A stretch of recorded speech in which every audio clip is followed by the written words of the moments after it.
Sí, cómo no, por favor, permiso. Ojo, dice lengua.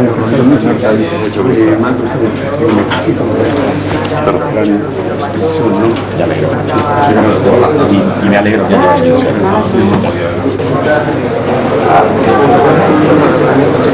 por supuesto,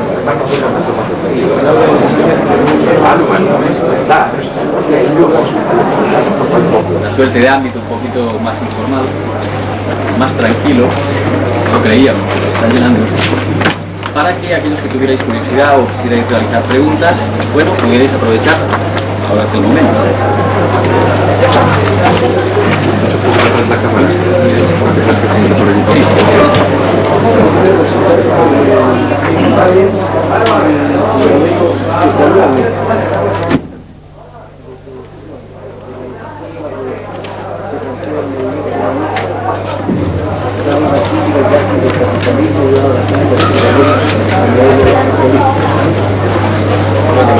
Nosotros pensamos que hoy esto de los modelos se está desdibujando bastante.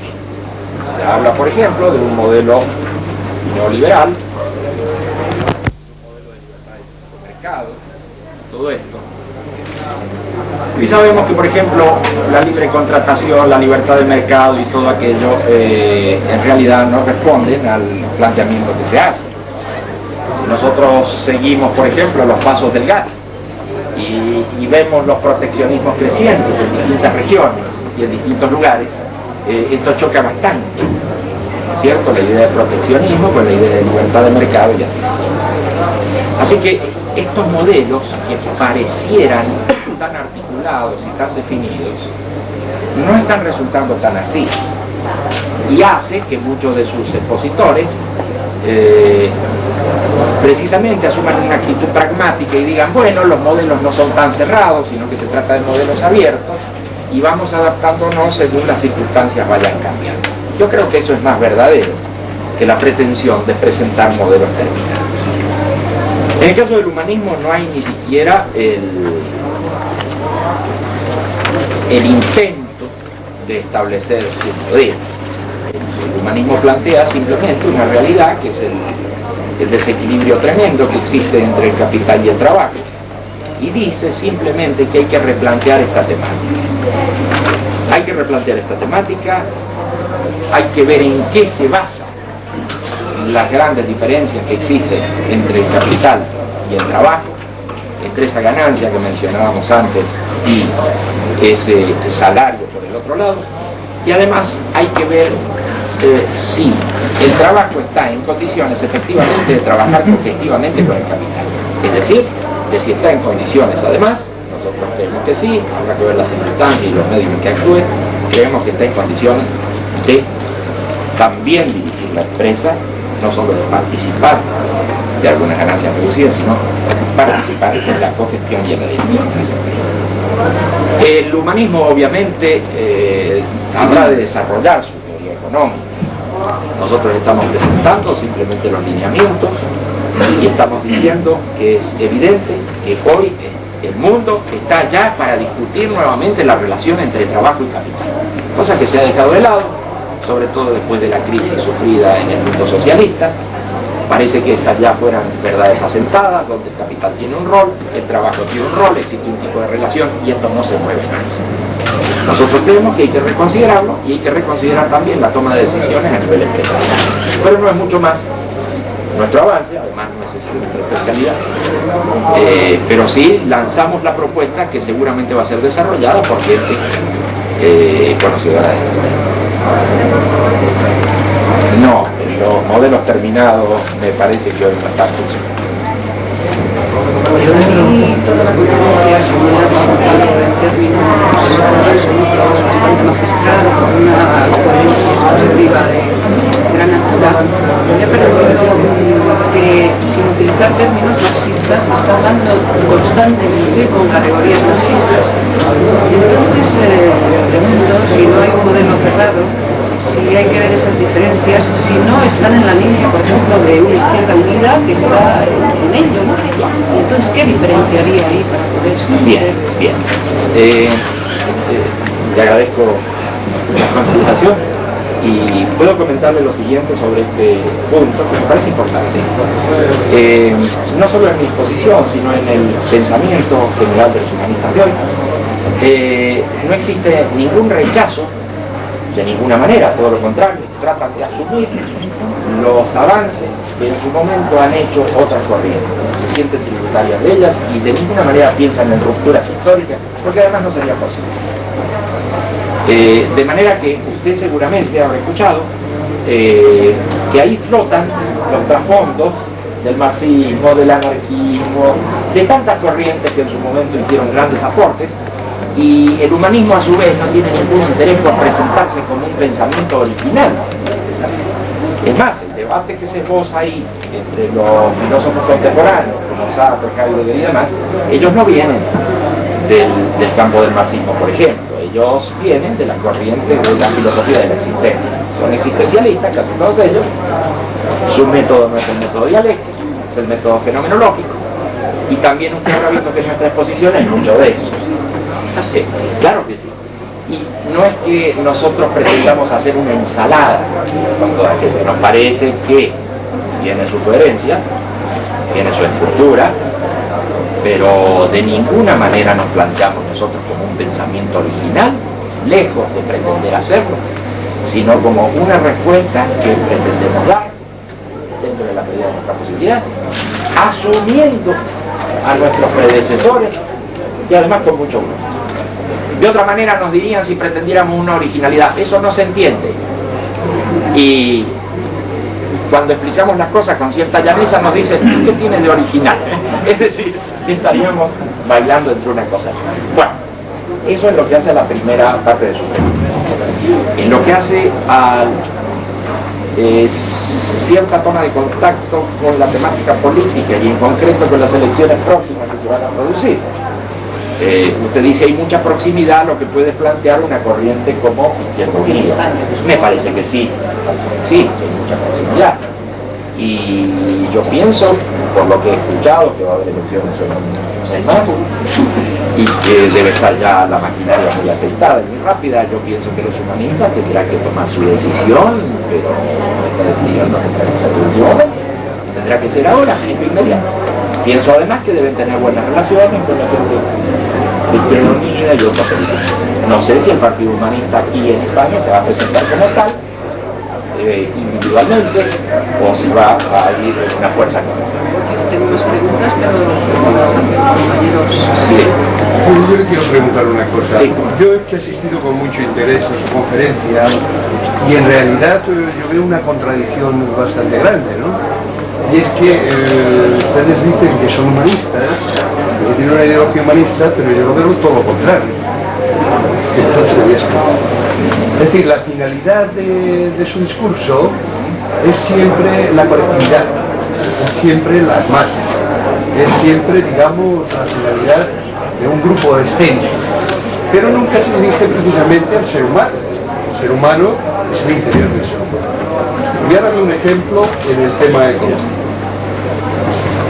Usted, por ejemplo, ha dicho, ¿no?, que nos deberíamos preocupar pero si ese ecologismo toma un carácter humanista que corresponde, orientará la lucha hacia los promotores de la catástrofe, el saber, el gran capital, la cadena de industrias y las empresas destructivas, parientes próximas del complejo militar industrial. En realidad, desde un contexto humanista, estos no son los responsables, porque estos son los responsables de servir a un estilo de vida, a unos hábitos de vida que hacen posible eso. Es decir, que si el ser humano dejara de fumar, no hay complejo industrial, ¿no?, que fabrique cigarrillos. Si el ser humano dejara de consumir carne, no hay un complejo industrial que fabricaría hamburguesas y existirían los McDonald's. Si el ser humano dejara de odiar, probablemente no existiría la policía. Entonces no entiendo bien su discurso, es muy contradictorio. Es decir, si es humanista, debe ir al interior del ser humano, al cambiar el ser humano, que es donde se encuentra realmente el poder de todas las cosas. Pero si usted lo que intenta es dar un discurso para cambiar el ser humano a través de fuera, es muy difícil. Es muy difícil porque en eso han fracasado todas las ideologías que hasta este momento tenemos. Y finalmente, y muy brevemente, dice usted que hay ecologistas que dicen que la Tierra es una. En realidad, la Tierra y el ser humano como animal no es cosa diferente. Yo, que soy ecologista, pienso que la Tierra no pertenece al hombre, es el hombre el que pertenece a la Tierra, como pertenece en realidad todas las personas. Pero en fin, quiero que usted me conteste esta... Sí, me contesta.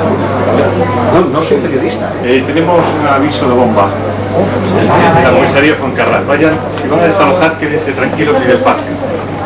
Por favor. Si quiere que le conteste. No. Espera un momento, en esta sala hay mucha gente, vamos a ir despacio. Nacho, abre la puerta que vaya a ser el que quiera. Por favor, de la comisaría Fuencarral han avisado. De Fuencarral ha avisado, pero vayan despacio.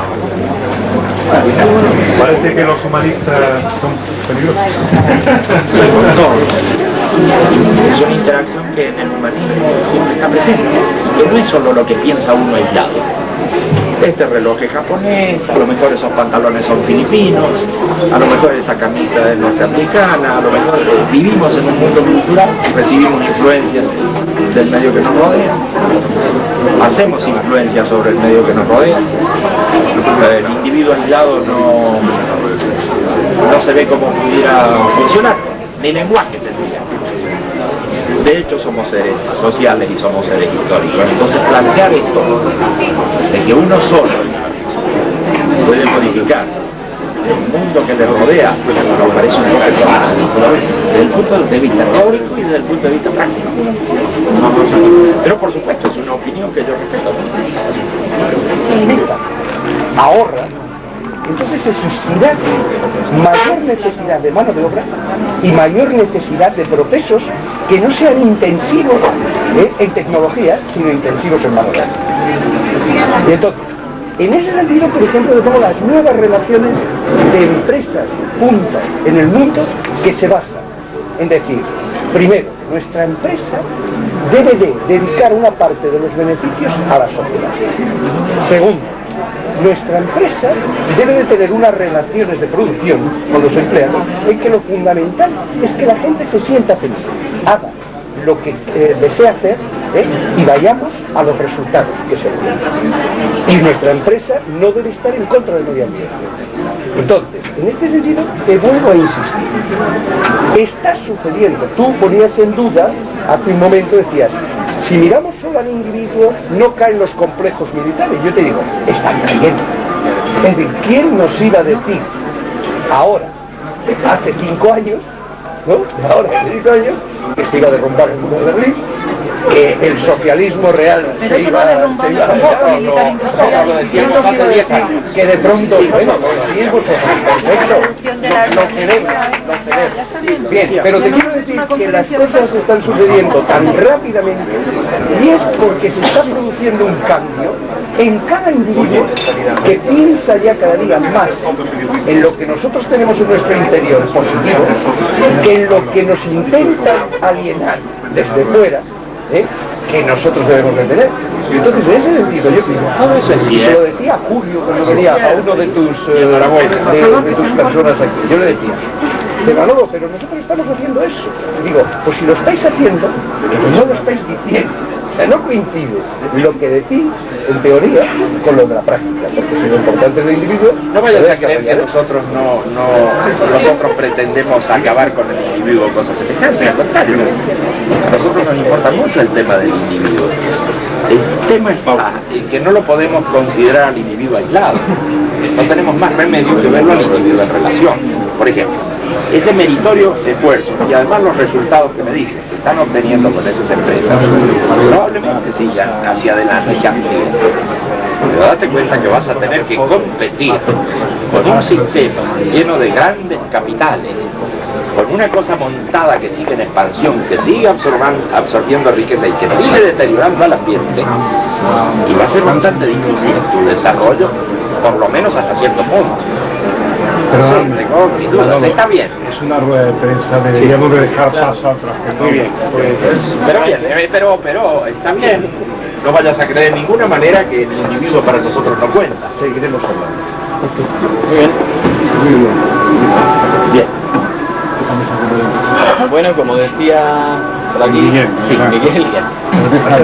Está bien, es una rueda de prensa y la idea, se agradecen las opiniones, pero la idea también es que hay alguna gente que quería hacer algunas preguntas. Si la hay o si no la hemos perdido en el trayecto. No, a mí es que me estaba pareciendo que es una falsa dialéctica y un planteamiento ya creído desfasado, ¿no? El oponer el individualismo, colectivismo, Claro. etcétera, porque en todo caso sería una relación dialéctica y una interacción evidente, ¿no?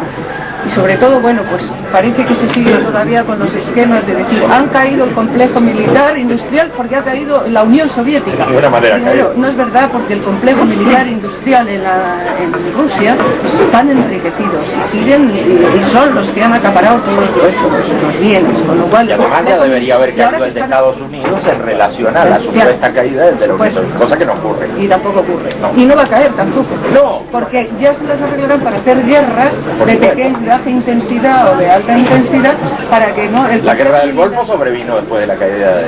Por supuesto, no, y las que sobrevendrán porque se encargarán de tener focos de tensión en todo No, el de eso mundo no cabe duda. para seguir fabricando armas. Y si son unas ya no son rentables, pues las venderán los tanques obsoletos a España y etcétera, y a quien les y además a alto precio. De eso no cabe duda. A mí me parece pues un falso planteamiento, y entonces me interesaba mucho más ir a otro nivel de propuestas concretas de cómo hacer, qué hacer, y algo que ilusione a la gente ante este caos, ante esa parece impotencia de decir, bueno, ¿qué se hace? ¿Cómo se hace? Donde la gente ha perdido la ilusión, la credibilidad en los partidos tradicionales, y vender una cosa que es casi lo mismo que los partidos de izquierda, bueno, por lo que yo deduje de la conferencia, y teníamos bastante ignorancia respecto a las, por lo menos yo, de lo que proponía el movimiento humanista, pues bueno, decir, bueno, que ahora... La observación simple que nosotros podemos hacer es por los resultados electorales y por los procesos que se van desarrollando en Europa y también en otras partes del mundo, es que acá hay un embate muy fuerte de la derecha. De todas maneras, las elecciones de Francia han mostrado eso. Sin ser un gobierno de centro-izquierda y el pentapartito de Italia, de todos modos, en su caída estrepitosa está mostrando también que está dejando el campo libre a la Lega, ¿no es cierto? La Lega Lombarda. Es decir, las derechas van avanzando por todos lados. Acá en España da la impresión de que, no digo yo que vayan a triunfar en las próximas elecciones, pero van a hacer un avance. Es más o menos perceptible. Y se está viendo en general acá una reacción muy fuerte de la derecha, un avance muy grande. Esa observación creo que la hacemos todos. Pero por otra parte vemos también una suerte de rebelión generalizada y espontaneísta contra todo lo que sea estructurado. A mí me tocó pasar justamente por Brasil. El día que se produjo el primer desborde fue estudiantil. Fueron unos poquitos estudiantes que salieron a la calle a protestar contra Collor de Mello. A la gente no les prestó mucha atención. Collor de Mello, de todos modos, ya tenía indicadores de que la cosa estaba un poco complicada, y entonces convocó a la gente. Incluso le dijo que se fueran con las camisetas de Brasil, camisetas verdes, para mostrar su apoyo. Y él, en un discurso de alta soberbia, dijo que se iba a preocupar por pequeños focos de gente cuando él lo habían apoyado 35 millones de votos. Al otro día fue la gente. Fue la gente, pero en cantidad. Fueron cientos de miles, acudieron al llamado del Collor de Mello, vestidos de negro. Y ahí empezó el lío, y ahí empezó el movimiento de piso y demás, y los mismos políticos que estaban con Collor de Mello no tuvieron más remedio que producir la caída. Esa es la verdad de las cosas. Pero fue la presión popular. Ahora bien, se podrá decir, eso dio un buen resultado, fue un acto de espontaneísmo popular, la gente se entregó y cayó un régimen corrupto y todo aquello. Pero ahora ha venido Franco, todo igual, se reacomodó la cosa, cambiaron los políticos, y mucha gente está pensando que vendrán las derechas en Europa y demás, bueno, la presión impositiva será mayor, la desocupación será mayor, la desconsideración social y la insensibilidad campearán por un rato, pero será más fuerte todavía, más acelerada la caída de ese contragolpe, digamos, que lo que ha pasado con los gobiernos más o menos progresistas que han estado. El análisis que hacemos de esto es un análisis bastante sencillo, hay recambios, vienen esas derechas, pero también notamos que el descontento sigue creciendo. Hay fenómenos de desborde, y esos fenómenos de desborde están revelando males mayores, que no se arreglan con el recambio.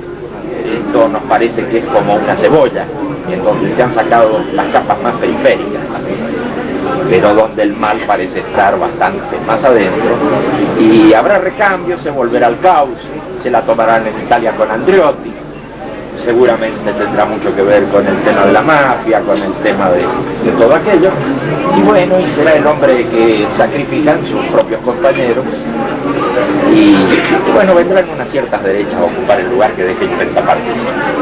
Pero en definitiva eso no arregla los problemas de fondo. A nosotros nos parece que el gran problema de fondo está precisamente en el gran capital, que va a seguir absorbiendo todos los recursos, los va a ir trasladando hoy ya por bit informático. Ya no se necesita dinero en efectivo ni sacos que llevan de un lado a otro, sino que van haciendo su trabajo. Eso se sigue concentrando. De manera que a pensar que los recambios van a modificar la situación del fondo, no nos parece que es eso. Así que sobre eso no tenemos muchas esperanzas de que por cambiar el orden institucional o las directivas políticas o las direcciones políticas vaya a cambiar la situación real. Lo que sí nos parece es que creciendo esta descomposición desde adentro, aumentándose, se están produciendo fenómenos bastante desafortunados, que si a veces resultan simpáticos esos desbordes, como en el caso de la caída de Córdoba de México, en otros casos se convierten en fenómenos de intolerancia muy virulentos, muy crecientes, pero que tenemos un ejemplo muy cercano aquí en lo que fue Yugoslavia. Así que si van a crecer fenómenos de ese tipo, de intolerancia, si van a crecer fundamentalismos rabiosos, si se van a ver esos fenómenos neofascistas ya dominando la calle, la cosa toma otro cariz. Aunque sea un fenómeno secundario y dependiente de los problemas económicos de fondo, esos fenómenos secundarios pueden tomar un carácter tal que está en juego la vida de las personas. Entonces, aunque sea un fenómeno secundario, si un fenómeno secundario pone en peligro la vida de las personas, empieza a tomar relevancia. Están tomando relevancia todos esos neoirracionalismos, todos esos fundamentalismos, todas esas formas neofascistas que poquito a poco empiezan a expresarse. Uno dice, bueno, pero ¿qué hay con 5 cabezas rapadas que son parecidos a los hinchas de fútbol? Hinchas se dice acá. Que son parecidos a los hinchas de fútbol, que la única gracia que encuentra es darle un sillazo a uno y un golpe a otro. Porque todavía están en su etapa tribal, porque todavía son pandillas de barrio, de tipos que se visten, qué sé yo, de cuero, se cortan el pelo, y entonces, porque no han encontrado su canalización. Porque los dirigentes tradicionales de las llamadas extremas derechas no están en condiciones incluso de absorber y canalizar a esas fuerzas tribales, porque un Le Pen pertenece más al gremio de los políticos tradicionales, aunque su discurso sea de extrema derecha, que estos otros cabezas rapaces. Así que de ninguna manera va a canalizar a esa cosa, hoy por hoy desintegrada, pero no sabemos mañana qué va a pasar, porque notamos que esa sintomatología... Un Le Pen joven, carismático. La presidenta. Pero la cosa se está poniendo un poco complicada y no es ya un problema secundario, es un problema serio, que todos los días nos enteramos, porque arrojaron a un árabe por un tren en movimiento, porque le dieron una golpiza a un negro, porque le pusieron una bomba a un negocio judío, porque esto ya empieza a comer.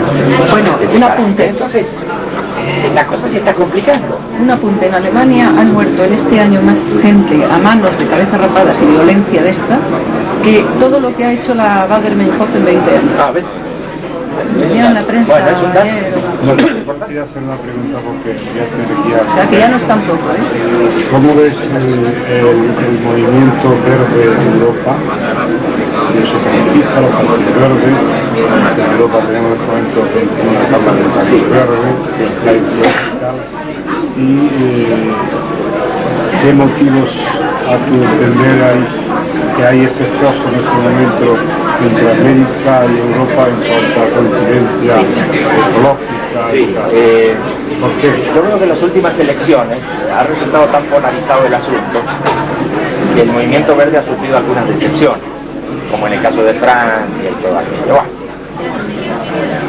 Por otra parte, también pienso que los políticos tradicionales, con su astucia proverbial, están tomando muchas banderas del movimiento verde.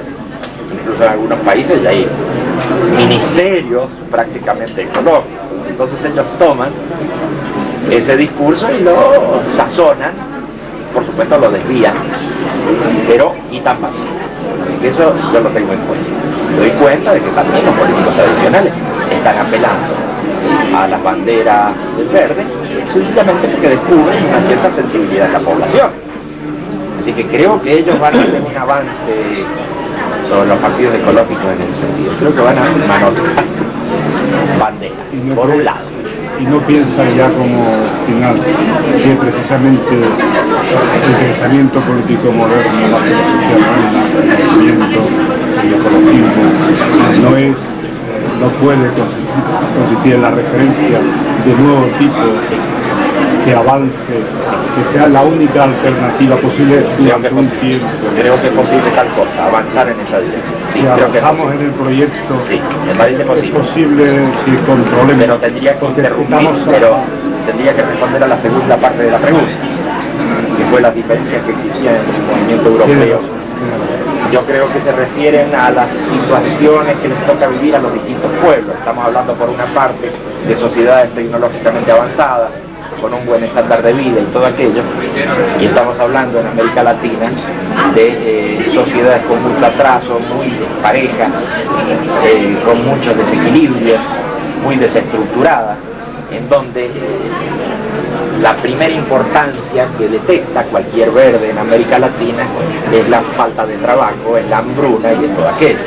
La diferencia que hay en el mismo movimiento verde y en el movimiento verde en América Latina es que los latinoamericanos dicen: antes de pensar en acabar con la polución, pensemos en darle fuentes de trabajo a la gente, pues se está muriendo de hambre.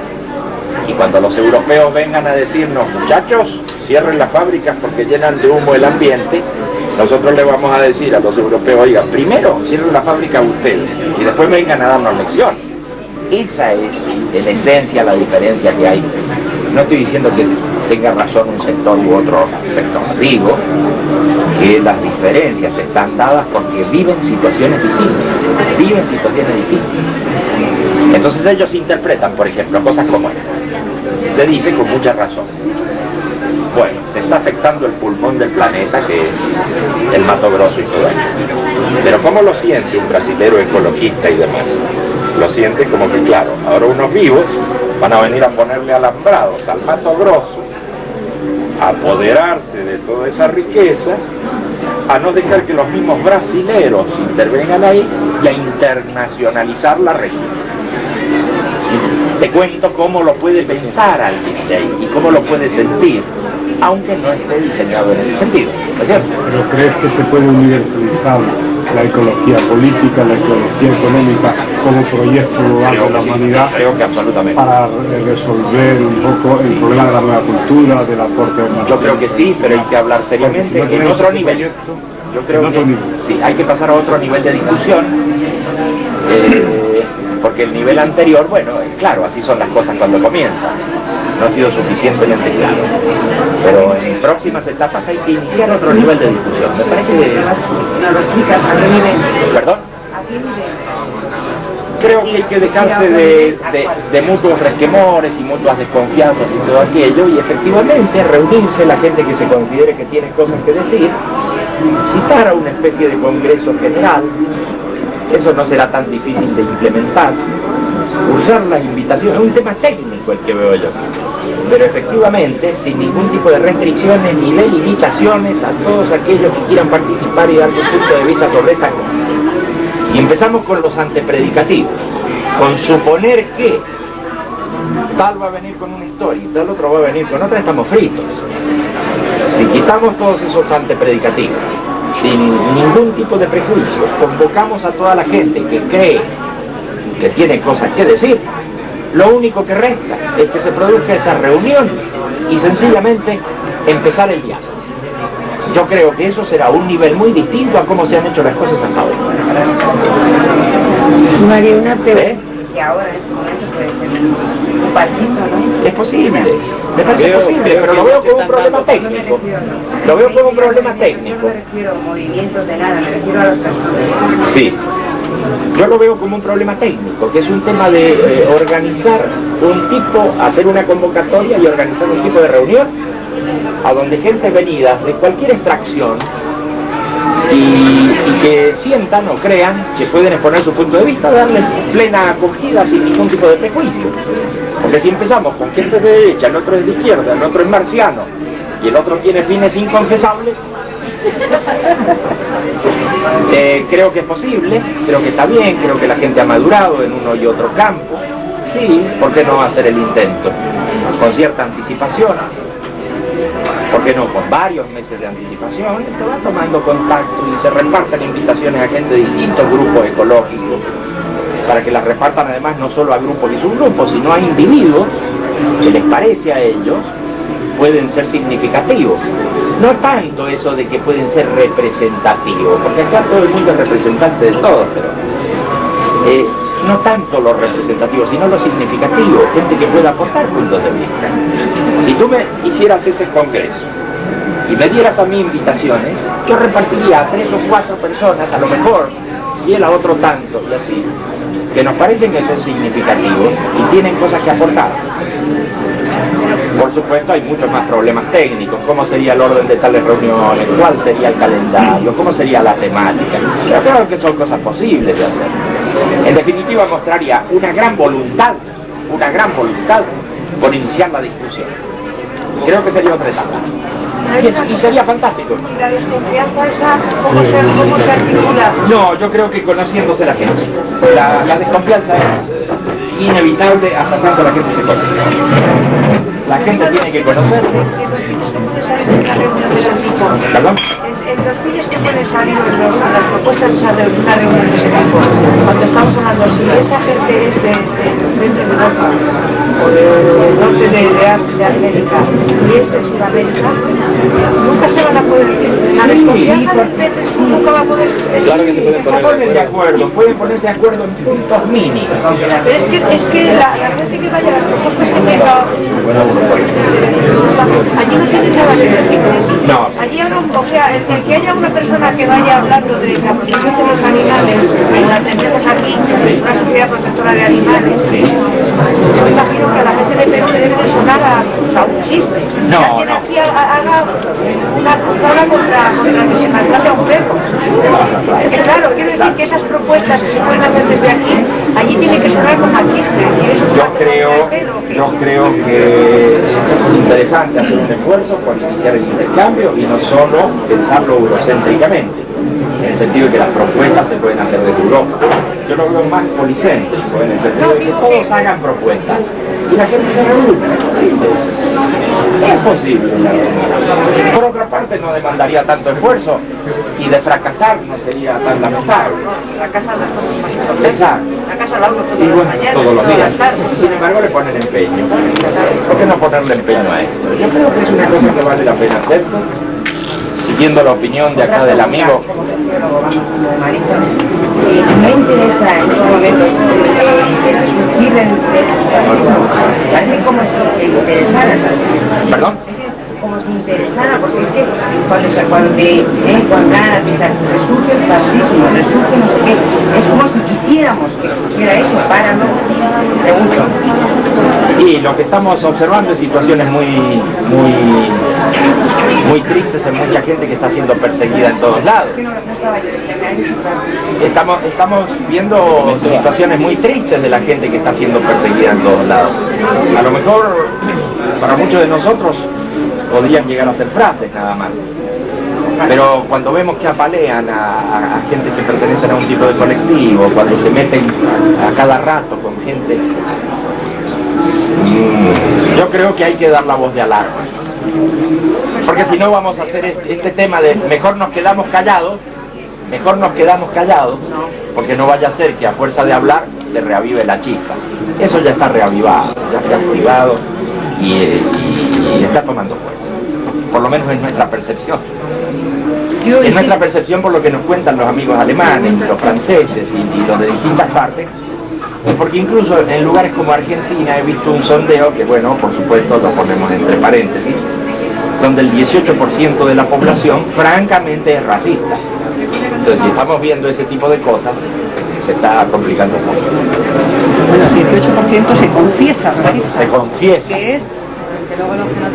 Es un porcentaje del... Bueno, y dados los antecedentes de ese lugar... se confiesa racista, que casi nadie lo reconoce, ¿no? Cosas, pues, es como para pensar en alguna cosa. Exactamente. Una pregunta que me llama poderosamente la atención de su conferencia y que destacaría es cambio de estructuras. Sí.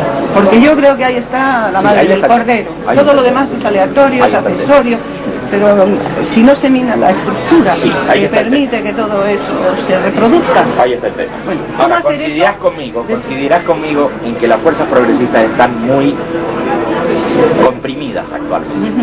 Y además como sin esperanzas y luego hay otra cosa, ¿no? La organización planteada por el movimiento humanista sería federativa. Sí. Que ampliara un poco el cómo, el qué ya sabemos. Sí. Yo para mí es el principio básico ya para como pilar para decir sé lo que quiere o lo que dice que quiere el movimiento humanista. Sí, pilar básico. Y muchos de los humanistas el cómo hacerlo. En el sentido también de iniciar un amplio debate y esclarecimiento respecto a los temas federativos, porque también tenemos a unos Estados Unidos de Norteamérica que son federales. Por ahí voy. Y tenemos a los estados federativos del Brasil, y en realidad son estados altamente centralizados, donde estamos viendo en Los Ángeles que enseguida meten como ejército de ocupación a la Guardia Federal. Guardia Federal que ya sabemos que depende del poder central. Así que son formalmente federativos. Por otra parte son pueblos muy jóvenes, países muy jóvenes que no tienen todos los elementos históricos, culturales, las diferencias lingüísticas y todo aquello, como sucede en pueblos más antiguos como los europeos. En los pueblos europeos, seguramente ustedes lo saben mejor que yo, existen raíces muy profundas en distintas colectividades. Y entonces hablar de una cosa federativa es sin duda hablar de una cosa más profunda que plantearlo en cualquier país de América. De todas maneras, la idea federativa, quizás altamente civilizada, no parece que fuera un motivo de discordia, sino todo lo contrario sobre lo que estamos viendo. Acá se sigue viendo las cosas en términos dialécticos y se piensa que lo diferente hay que liquidarlo, porque lo diferente es nada más que para problemas. Que si la gente es diferente, entonces para evitar toda dialéctica, uniformémonos. Yo sé por supuesto que ese no es tu pensamiento, por supuesto que no, ni mucho menos. Pero estoy pensando en épocas en que las dictaduras y demás... Me lo está diciendo aquí una compañera, no sé si nos lo dice o nos lo ve. No, de ninguna manera. Sabemos lo que es el diferente, ¿no? Pero en épocas de dictaduras y de fascismos y demás se trató absolutamente de eliminar las diferencias lingüísticas.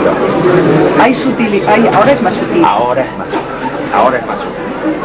Pero en verdad, de tratar de frenar,